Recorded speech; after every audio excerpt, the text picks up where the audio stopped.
الله الرحمن الرحيم سبحان الذي أسرى بعبده ليلا من المسجد الحرام إلى المسجد الأقصى الذي باركنا حوله لنريه من آياتنا إنه هو السميع البصير وآتينا موسى الكتاب وجعلناه هدى لبني إسرائيل ألا تتخذوا من دوني وكيلا قال النبي صلى الله تعالى عليه وسلم الصلاة معراج المؤمنين أو كما قال عليه الصلاة والسلام صدق الله مولانا العلي العظيم وصدق رسوله النبي الكريم ونحن على ذلك لمن الشاهدين والشاكرين والحمد لله رب العالمين اللهم صل على سيدنا محمد وعلى آل سيدنا محمد وبارك وسلم اللهم صل على سيدنا محمد وعلى آل سيدنا محمد وبارك وسلم اللهم صل على سيدنا محمد وعلى آل سيدنا محمد وبارك وسلم گزشتہ کئی دنوں سے حضرت صلی اللہ علیہ وسلم کا معجزہ معراج کے تعلق سے کچھ باتیں آپ کے سامنے عرض کی تھی اور بتلایا تھا آپ کو کہ مسجد حرام سے مسجد اقصی تک کا سفر براق پر ہوا جس کو قرآن نے اسرا سیر سے تعبیر کیا. پھر مسجد اقصی سے ساتوں آسمان پھر وہاں سے عرش تک کا جو سفر ہوا وہ ایک نورانی زینہ اور نورانی سیڑھیوں سے وہ سفر ہوا جس کو قرآن نے حدیث میں معراج فرمایا ہے. معراج کہتے ہیں عروج کو, بلندی کو. اور میں نے یہ بھی بتلایا تھا آپ کو کہ تمام انبیاء کرام کا معراج اور مقام اور بلندی اللہ نے ان کو زمین پر عطا فرمائی. ہمارے نبی چونکہ تمام نبیوں میں سب سے زیادہ ستائے گئے ہیں اور سب سے زیادہ ڈرائے دھمکائے گئے ہیں. حضور نے خود فرمایا اس دین کے خاطر جتنا مجھے ستایا گیا کسی نبی کو نہیں, جتنا مجھے ڈرایا دھمکایا گیا تو کسی اور نبی کے ساتھ ایسا نہیں ہوا. یعنی سب سے زیادہ دین کے خاطر میں نے تکلیفیں اٹھائی ہیں, میں نے ذلت اٹھائی ہے, میں نے پریشانیاں جھیلی ہے. حتیٰ کہ آپ جب مکے والوں سے نا امید ہو گئے تو طائف گئے تھے اور جب طائف والوں نے آپ کے ساتھ ایسا سلوک کیا کہ ذلت کی انتہا کر دی تو اللہ تبارک تعالیٰ نے بھی عزت کی انتہا کا فیصلہ فرمایا تو آپ کو عرش پر بلانے کا فیصلہ فرمایا. تو عرض کر رہا تھا کہ آپ مسجد اقصی سے تمام نبیوں کی امامت فرمائی. امامت فرمانے کے بعد آپ صلی اللہ علیہ وسلم کو عروج شروع ہوا وہاں سے اور پہلے آسمان پر گئے. بتلایا تھا یہ بھی کہ پہلے آسمان, دوسرے, تیسرے, چوتھے, پانچویں, چھٹے اور ساتویں, ساتوں آسمانوں کے فرشتے منتظر تھے, آپ کا دیدار کرنا چاہتے تھے. اور کون نہیں چاہتا تھا آپ کا دیدار کرنا؟ وہ پروردگار جس نے آپ کو پیدا فرمایا ہے. جو لکھا کہ تمام نبیوں پر کسی پر جو ہے 5000 مرتبہ جو ہے وحی نازل ہوئی, کسی پر 2000, کسی پہ 1000 مرتبہ, کسی پر 500 مرتبہ, کسی پر. اور آپ صلی اللہ علیہ وسلم پر مکمل 24000 وحی نازل ہوئی. کتنی مرتبہ؟ 24000 مرتبہ. اس کے باوجود اگر وحی میں تھوڑی دیر ہوتی, یہ وحی ہوتی ہے ملاقات, اگر وحی میں تھوڑی دیر ہو جاتی تو آپ آسمان کی طرف دیکھنے لگ جاتے تھے. تو یہ محبت کی بات تھی, مقام کا مرتبہ تھا, مقام تھا آپ کا, وہ مرتبہ تھا کہ اللہ سے اتنی محبت تھی آپ کو اور اتنا پیار تھا اللہ کو آپ سے. تو اللہ تبارک تعالیٰ نے جب آپ کو بلانے کا فیصلہ کیا تو فرشتوں نے عرض کی تھی اے اللہ جس پیغمبر کا دیدار آپ کے ابو بکر، عمر، عثمان غنی، صحابہ صحابیات کرتے ہیں، ہمیں بھی وہ دیدار کا موقع عطا فرمائیے۔ تو لکھا کہ جب پہلے آسمان پر آپ پہنچے 70,000 دائیں، 70,000 بائیں، 70,000 سامنے سے فرشتے دیدار کر رہے تھے اور سارے فرشتے آپ کو صلوات و سلام پیش کر رہے تھے۔ تو میں نے بتایا تھا کہ شاید جو کہتا ہے کہ وہاں معراج کے شب میں یہ دھوم مچی وہ عرش پہ آنے والے ہیں، مشتاق زیارت آ جاؤ وہ جلوہ دکھانے والے ہیں، جبریل نے کہا حوروں سے کہ دم بھرنے آنے والے ہیں، جبریل نے کہا حوروں سے کہ وہ دم بھر میں آنے والے ہیں، مشتاق زیارت آ جاؤ وہ جلوہ اپنا دکھانے والے ہیں۔ تو سارے فرشتے مشتاق تھے، آپ کی زیارت کے شوق میں تھے، تو سب نے آپ کو درود و سلام پڑھا۔ پھر وہاں سے آپ دوسرے آسمان پر، پھر تیسرے آسمان پر، پھر چوتھے آسمان پر، اسی طریقے سے آپ چلتے رہے۔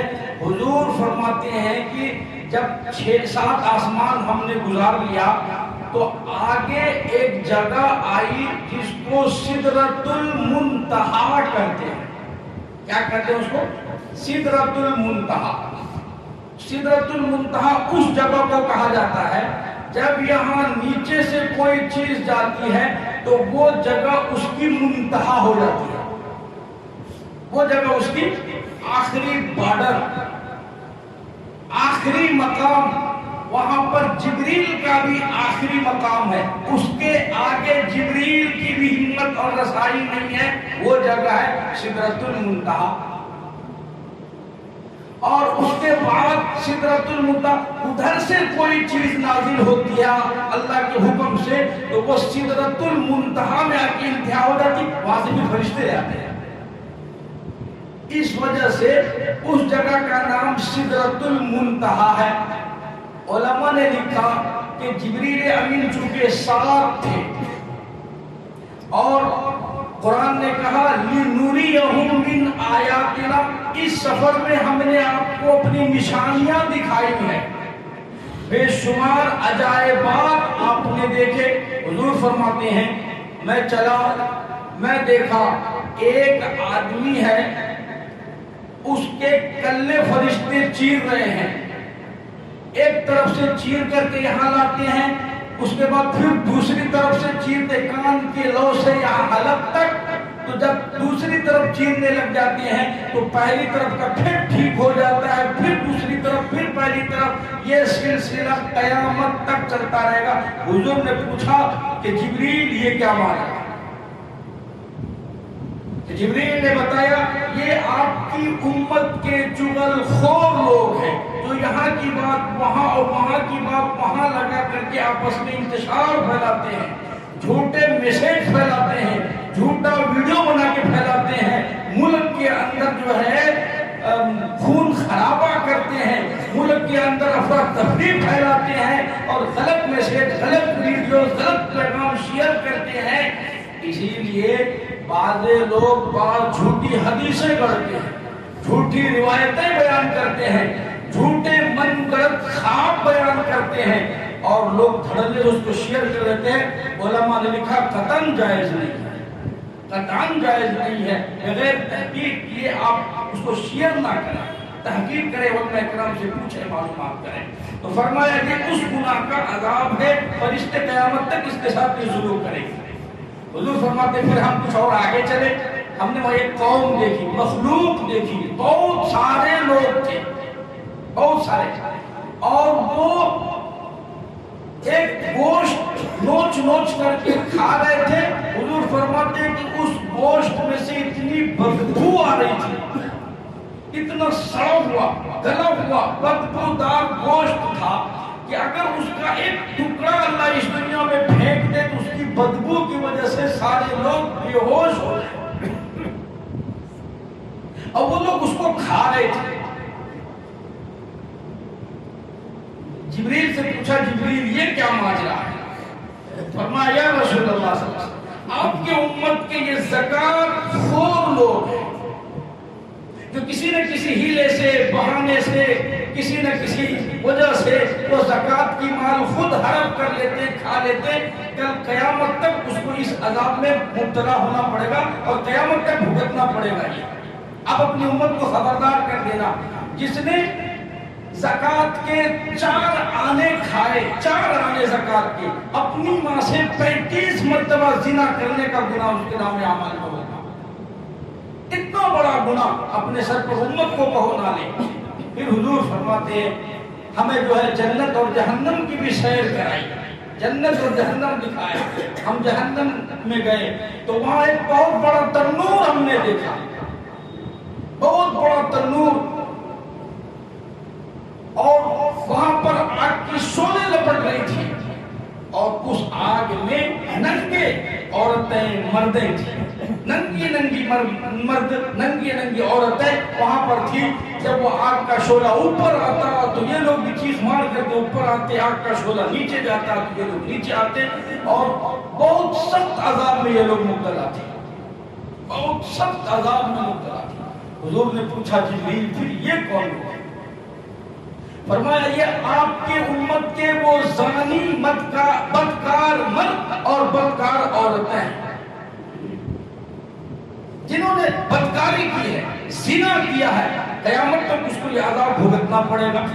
اب علماء نے مسئلہ لکھا ہے کہ معلوم نہیں تھا، جوانی میں، دیوانی میں، انجانے میں، بھول میں ہم سے یہ گناہ ہو گیا، ہم سے یہ خطا ہو گئی، بھول ہو گئی، لیکن اب ہمیں معلوم ہو گیا کہ اتنا بڑا عذاب ہے۔ ایک حدیث میں ہے کہ اللہ کے نبی نے فرمایا کہ قیامت کے دن لاکھوں ٹن خون اور پیپ بہے گا زمانی عورتوں کے، مردوں کے شرمگاہ سے، دور سے لوگ پہچانیں گے یہ تھے وہ بدکار مرد، یہ تھے وہ بدکار عورتیں۔ لاکھوں ٹن پیپ، لاکھوں ٹن خون بہے گا۔ حضور نے فرمایا کہ اب اگر بات سمجھ میں آ گئی ہے تو اس کا ایک حل یہ ہے ہم سچی پکی توبہ کریں، اللہ سے معافیاں مانگ لیں، اللہ جو ہو گیا سو ہو گیا، ہمیں سمجھ میں آ گیا، اب ہمیں معاف کر دیجئے۔ تو توبہ کر لینے سے، معافی مانگ لینے سے، گڑ گرا لینے سے، آنسو بہا لینے سے اللہ تبارک تعالیٰ اس گناہ کو بھی معاف کر دیتے ہیں، بشرطے کہ توبہ پکی ہو۔ پکی توبہ کی 3 نشانی: گناہ چھوڑ دینا اور آئندہ نہ کرنے کا عزم بالجزم کر لینا، فیصلہ کر لینا، مر جاؤں گا لیکن یہ گناہ نہیں کروں گا، اور جو ہوا اس پر ندامت کے آنسو بہانا۔ 3 شرطیں اگر اس نے ٹھان لی، اللہ فرماتے میں معاف کر دوں گا، جوانی میں جس نے کی معاف کر دوں گا، بچپن میں جس نے کیا معاف کر دوں گا، کسی وجہ سے ہو گیا میں معاف کر دوں گا، اور کسی کو نہیں بتاؤں گا، وہ اللہ اور بندے کے درمیان راز ہو جائے گا۔ حضور نے فرمایا میں نے جہنم میں دیکھا زیادہ عورتیں تھیں، بتاؤ گھر میں جا کے، مردوں کے مقابلے میں عورتیں جہنم میں زیادہ تھیں۔ صحابہ نے پوچھا یا رسول اللہ صلی اللہ علیہ وسلم آپ بتا دیجئے مردوں کے مقابلے میں جہنم میں عورتیں زیادہ کیوں تھیں، وجہ کیا ہے؟ حضور نے فرمایا وجہ بہت ساری ہو سکتی ہے، 2 وجہ خاص ہے۔ عورتوں میں 2 بیماریاں بہت عام ہیں، بہت خاص ہیں، یہ 2 بیماریاں اور 2 گناہ کی وجہ سے جہنم میں عورتیں زیادہ جائیں گی، 2 وجہ سے جہنم میں عورتیں زیادہ جائیں گی۔ ایک وجہ تو بڑا عام ہے، وَقَلِيلٌ مِّنْ عِبَادِيَ الشَّكُورُ، اللہ فرماتے ہیں وَقَلِيلٌ مِّنْ عِبَادِيَ الشَّكُورُ۔ عورتوں کے اندر ایک بیماری بڑا عام ہے، یہ ہے کہ وہ ناشکری بہت کرتی ہے، بہت زیادہ ناشکری کرتی ہے۔ ایک عورت کو آپ نکاح کر کے گھر میں لے آؤ، اسے اچھا کھلاؤ، اچھا پلاؤ، اچھا پہناؤ، اچھا گھماؤ پھراؤ، کبھی ایک آدھ اگر اس کی خواہش پوری نہیں، ارمان پورے نہیں، پوری زندگی میں پانی پھیر دیتی کہ جب سے تمہارے گھر میں آیا تو ہم نے تو خوشی دیکھی نہیں۔ یہ بڑی عام سی بات ہے، ناشکری اس کے گھٹنے میں پڑی ہے، وہ ہر حال میں ناشکری کرے۔ تو اس بیماری کی وجہ سے ہم نے دیکھا عورتوں کو جہنم میں زیادہ دیکھا. ایک دوسری بیماری، مردوں کے مقابلے میں عورتیں زیادہ بے نمازی ہیں. بہانے بناتی ہے بہت ساری عورتیں کہ میں پاک نہیں ہوں. علماء نے مسئلہ لکھا ہے کہ اگر وہ جو ہے عصر کے بعد یا مغرب کے بعد پاک ہو گئی اور اس گمان میں کہ مغرب کے بعد ابھی جو ہے ابھی امید نہیں ہے، ہو سکتا ہے کہ اور جو ہے ایام گزر جائے اور وہ نماز نہیں پڑھی اور مغرب کے بعد وہ پاک صاف تھا اور اسی طریقے سے وہ سو گئی، تو علماء نے لکھا کہ عشاء کی قضا نماز اس کے ذمہ واجب اور فرض ہے، اس کو قضا کرنی پڑے گی، اس کو دیکھنی پڑے گی، پابندی کرنی پڑے گی ہر حال میں. جب پاک ہو جائے، یقین ہو جائے، فوراً غسل کر لو اور اس کے بعد فوراً جو ہے نماز ادا کرو، قضا ہونے نہ دو. اگر پھر بعد میں کبھی کچھ آثار دکھائی دے تو دوبارہ غسل کرنے کی ضرورت نہیں ہے، یہ پابندی ہے. عورتیں مردوں کے مقابلے میں زیادہ بے نمازی ہیں. ایک تو پہلے اللہ تبارک تعالیٰ نے ان کو سہولتیں عطا فرمائی، چھوٹ عطا فرمائی ہے، اس کے باوجود بھی نماز زیادہ قضا کرتی ہے. شادیوں میں ان کی نمازیں قضا ہوتی ہے، فنکشن میں ان کی نمازیں قضا ہوتی ہے، گھومنے گئے تو ان کی نمازیں قضا ہوتی ہے، وغیرہ وغیرہ وغیرہ. بے انتہا نماز قضا کرتی ہے، بے انتہا نماز قضا کرتی ہے، اور قضا پڑھنا بہت بڑا گناہ ہے. تو فرمایا ان وجوہات سے عورت ہے، یہ دو وجوہات، اور بھی بہت سارے ہیں لیکن یہ خاص طور پر دو وجہ مردوں کے مقابلے میں عورتوں میں زیادہ، ان دو وجہ سے جہنم میں زیادہ جائیں گے. حضور فرماتے پھر ہم جنت کی ہمیں سیر کرائی. ہم نے جنت میں دیکھا وہاں بچے قرآن پڑھ رہے تھے، ایک بڑے میاں قرآن پڑھا رہے تھے، سفید داڑھی، نورانی چہرہ، غور تکیہ لگا کے، یاقوت اور زمرد ہیرے جواہرات کے محل ہیں، چھوٹے چھوٹے بچے قرآن پڑھ رہے ہیں. میں نے پوچھا جبریل قرآن تو میری امت پر نازل ہوا ہے، یہ کون پڑھ رہے ہیں، یہ کون پڑھا رہے ہیں، کیا بات ہے، یہاں کون سا مدرسہ بھائی، کون سا دارالعلوم؟ تو جبریل نے فرمایا اے اللہ کے نبی، یہ آپ کی امت کے وہ بچے ہیں جو دنیا میں قرآن پڑھ رہے تھے، ان کی موت آ گئی. مرنے کا ارادہ تو ان کا نہیں تھا لیکن قرآن پڑھتے پڑھتے موت آ گئی. کسی نے 10 پڑھا موت آئی، 20 پڑھے موت آئی، 25 پڑھے موت آ گئی. اب جو ہے 5 تو باقی رہ گئے، ان کی تمنا آرزویں تو باقی رہ گئی، 10 باقی رہ گئے، 15 باقی، 20 باقی. اللہ نے فرمایا کسی کی محنت میں ضائع نہیں کرتا، موت میں نے دی، میری ذمہ داری ہے. اللہ نے اپنے خلیل کو حکم دیا، میرے خلیل ابراہیم آجا، میرے محبوب کی امتی کے یہ بچے ہیں جنہوں نے فرش پر قرآن پڑھنا شروع کیا، عرش پر ان کو ختم کرا دو. یہ بچے کل قیامت میں حافظ قرآن بن کر کے اٹھیں گے، علم پڑھتے پڑھتے مر گئے عالم بن کر کے اٹھیں گے، حدیث پڑھتے پڑھتے مر گئے محدث بن کر کے اٹھیں گے، فقہ پڑھتے پڑھتے دنیا سے چلے گئے، فقیہ بن کر اللہ ان کو اٹھائے گا، عالم بن کر، حافظ اور قاری بن کر اٹھائے گا. جب تک وہ مکمل نہیں ہوتا اللہ کی ذمہ داری ہے، اللہ اس کو مکمل کروائے گا. بڑی بات ہے، بہت بڑی بات ہے. اللہ سے کو قرآن کی دولت عطا فرمائے. پھر حضور وہاں سے آگے گئے تو دیکھا سدرۃ المنتہا پر جبریل پیچھے ہٹ گئے. سدرۃ المنتہا سے جبریل اور حضور آگے جا رہے، پیچھے مڑ کے دیکھا تو جبریل کا تھا، پتہ نہیں وہ بہت پیچھے. آواز دی بھائی جبریل کیا بات ہے، ارے آپ ساتھ نہیں چلو گے؟ فرمایا کہ یا رسول اللہ صلی اللہ علیہ وسلم یہاں سے آپ کی ابتدا ہوتی ہے اور جبریل کی یہاں انتہا ہے. اگر ایک سرے منہ برتر پرم پروں میں تجلی بسولت پرم، اس جگہ سے اگر میں ایک قدم آگے بڑھایا اللہ کی تجلی میرے پروں کو جلا کر خاک کر دے گی.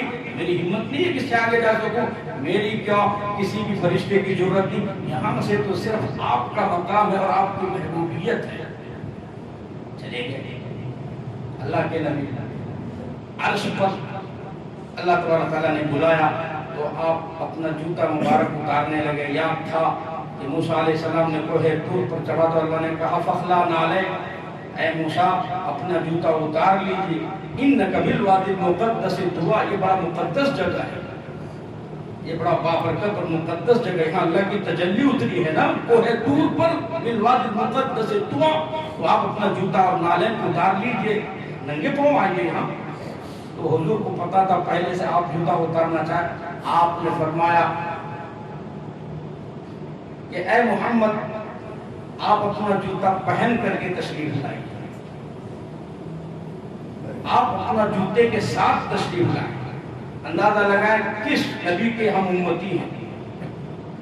اے کاش دل میں کبھی بھی یہ بات آ جائے کہ ہم کتنے بڑے نبی کی امتی ہیں، کبھی اس نبی کی نافرمانی نہ کر سکیں، ایسا دل میں آ جائے کم سے کم۔ کانوں سے ہم نے بہت سنا، دل کو یقین اور تسلی۔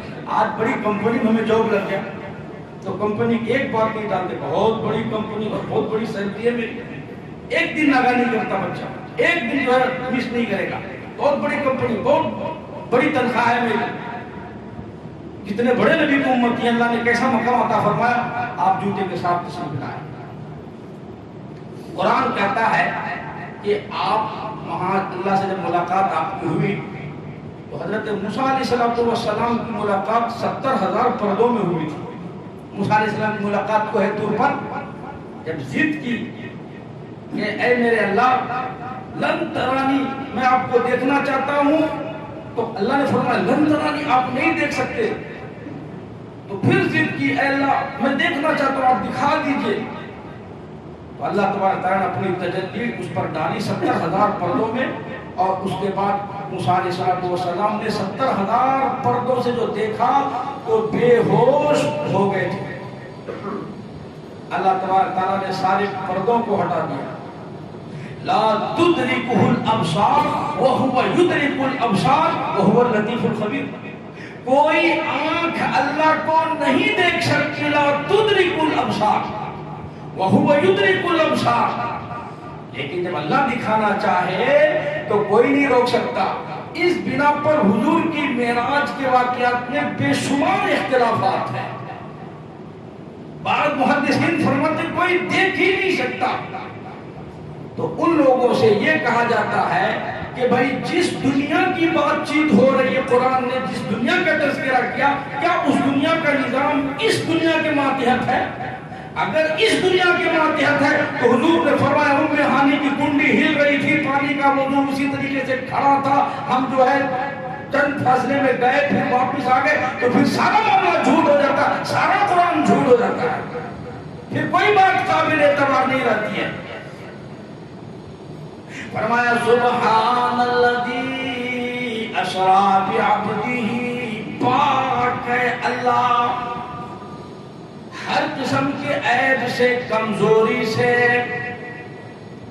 ناممکنات سے اللہ پاک ہے۔ انما امرہ اذا اراد شیئا ان یقول، اللہ فرماتے ہیں کسی کام کے کرنے کا میں ارادہ کرتا ہوں، ان یقول کہتا ہوں کن فیکون، صرف میں کن کہتا ہوں اور کن کہتی وہ ہو جاتا ہے۔ ناممکن تمہارے لیے ہے، مشکلات تمہارے لیے ہے، ناممکنات تمہارے لیے ہے، لیکن اللہ کے لیے کوئی چیز ناممکن نہیں ہے، کوئی چیز اللہ کو عاجز نہیں کر سکتا، تنگ نہیں کر سکتا۔ آپ اللہ سے ملاقات ہوئی تو اللہ کے نبی صلی اللہ علیہ وسلم نے فرمایا اللہ میں آپ کے لیے تحفہ لے کر آیا۔ کیا لایا ہوں بھائی؟ آپ کے لیے اللہ میں تحفہ لایا ہوں۔ اللہ نے فرمایا کہ اے محمد اگر کچھ کھانے پینے کے لیے لائے ہو تو بھی میں کھانے پینے سے پاک ہوں، میں تو کھاتا نہیں۔ پینے کی کوئی چیز لائے تو میں تو پیتا نہیں۔ پہننے کے لیے کچھ کپڑے وغیرہ لائے تو میں پہننے سے پاک ہوں، روپے پیسے سے میں پاک ہوں، ساز و سامان سے میں پاک ہوں، تو میرے لیے کوئی چیز معنی نہیں رکھتا، میرے خزانے میں سب کچھ ہے، آپ میرے لیے کیا تحفہ لائے؟ اللہ کے نبی نے فرمایا اللہ میں ایسی چیز لے کر کے آیا ہوں جو آپ کے پاس نہیں ہے، میں ایسی چیز لایا ہوں اور ایسا تحفہ لایا جو آپ کے خزانے میں نہیں ہے۔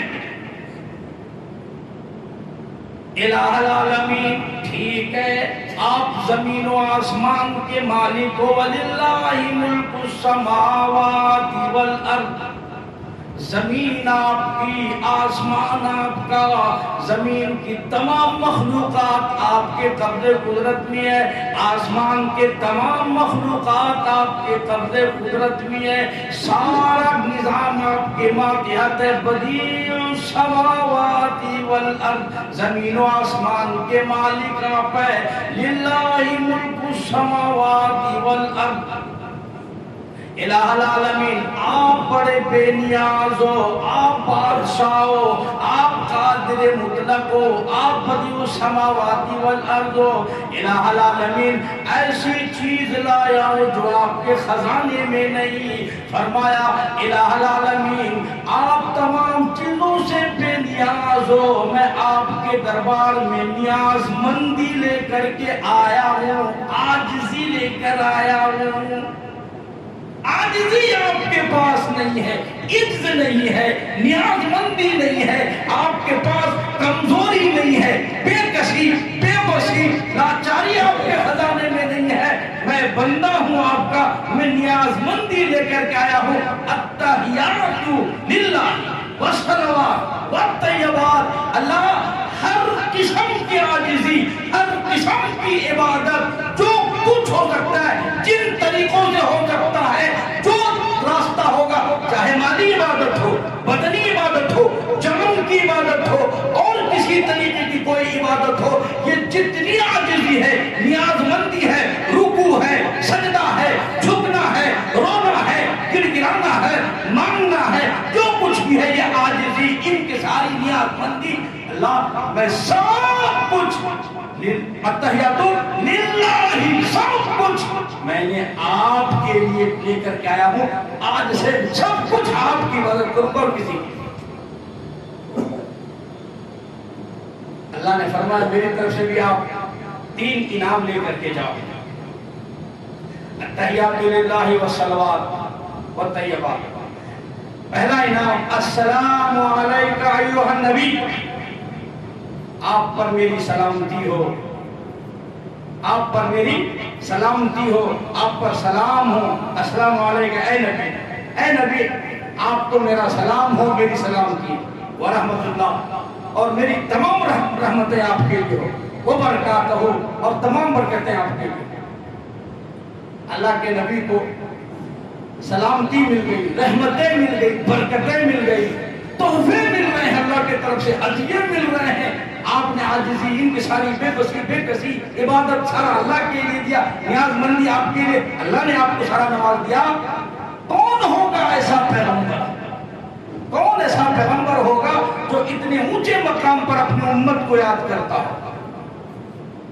امام الانبیاء، محبوب کبریاء حضرت محمد مصطفیٰ صلی اللہ تعالیٰ علیہ وسلم نے فرمایا، او میرے پروردگار، ٹھیک ہے السلام علیکہ ایھا النبی، میرے اوپر آپ کی سلامتی ہے، رحمتیں، برکتیں، او میرے پروردگار، مجھ سے پیار کرنے والے، مجھ پر اپنی جان قربان کرنے والے، بلال جس کی چمڑی ادھیڑ دی گئی، ابو بکیہ کی پسلیاں توڑ دی گئی، زنیرہ کی آنکھیں میری وجہ سے نکال لی گئی، اور فرمایا سمیہ کے چوٹ سمیہ کو چیر کر ٹکڑے کر دیے گئے، ابو بکر کا کیا بنے گا، عمر کا کیا بنے گا، عثمان غنی کا کیا ہوگا، علی فاطمہ کا کیا بنے گا؟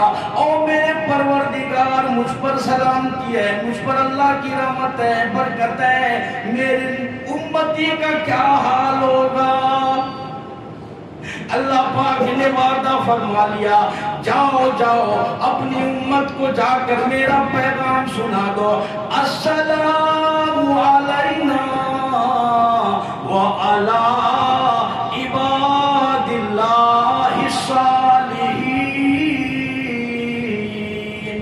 آپ اپنی امت کو یہ تحفہ میری میری طرف سے دے دو، آپ میرے لاڈلے ہو، آپ میرے محبوب ہو، میں نے عرش پر بلا کر آپ پر اپنی سلامتی رحمتیں برکتیں نازل کی ہے۔ ان لوگوں آپ کے طوفیل میں آپ کی امت کو بھی ان لوگوں کو عطا کروں گا جو وہ عباد اللہ جو آپ کی امت میں نیکوکار لوگ ہیں، پرہیزگار لوگ ہیں، جو نمازی ہیں، جو متقی ہیں، جو اللہ کے نیک بندے ہوں گے، ان کے اوپر بھی میری سلامتی سنا دو۔ اللہ کے محبوب پر رحمتیں، سلامتی، برکتیں ہیں، اور اس محبوب کے صدقے میں یہاں امت کو بھی اللہ تبارک تعالیٰ نے نوازا کہ جو چیزیں میں نے آپ پر نازل کی آپ کو امت پر نہیں۔ اسی لیے فرمایا کوئی الٹا لٹک جائے پوری دنیا میں، ذمہ داری سے کہتا ہوں اس امت کو کوئی ختم نہیں کر سکتا۔ یقین ہے آپ کو؟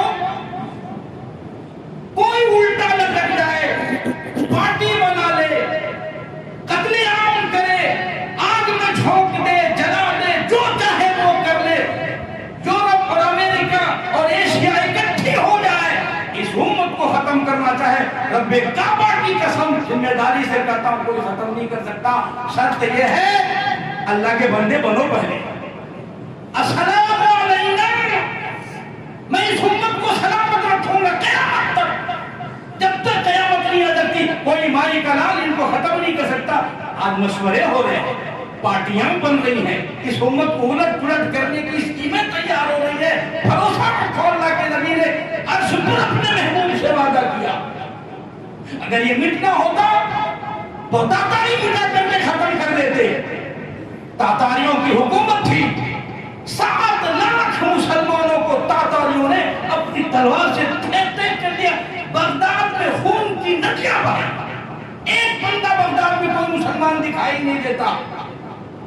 تاتار کے شہزادے آئے، ایک مولانا سے پوچھا،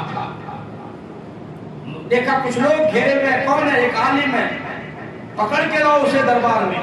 اسے پکڑ کر کے لائے، کہا اچھا ایک بات بتاؤ کہ اللہ تبارک تعالیٰ نے ہمیں فتح دیا، تمہیں شکست دیا، تسلیم کرتے ہو؟ کہ ہاں تسلیم کرتے ہیں۔ اللہ نے تمہیں فتح عطا فرمائی، اللہ نے مجھے شکست عطا فرمائی، ہم اسے تسلیم کرتے ہیں، تو اس کو بھی تسلیم کرو۔ اللہ نے تمہیں ذلیل کیا اور ہمیں اللہ نے عزت دی، اللہ ہم سے راضی ہے، تم سے ناراض ہے؟ کہا کہ ہرگز نہیں، یہ تسلیم نہیں کروں گا میں کہ اللہ نے تمہیں عزت دے دی اور ہمیں ذلیل کر دیا، اللہ تم سے راضی ہے، ہم سے ناراض ہے، کبھی نہیں یہ تسلیم کروں گا۔ کہا کہ پھر یہ فتح تو ہوئی نا؟ کہا ٹھیک ہے فتح ہوئی۔ کہا کہ ایک بات بتاؤ، ایک جانور چرانے والا جب جانور چراتا ہے تو اپنے ساتھ میں چند بھیڑ یا چند بکریوں کو رکھتا ہے، تو اپنے ساتھ میں ایک کتا بھی رکھتا ہے۔ کہا کتے کا کام کیا ہے؟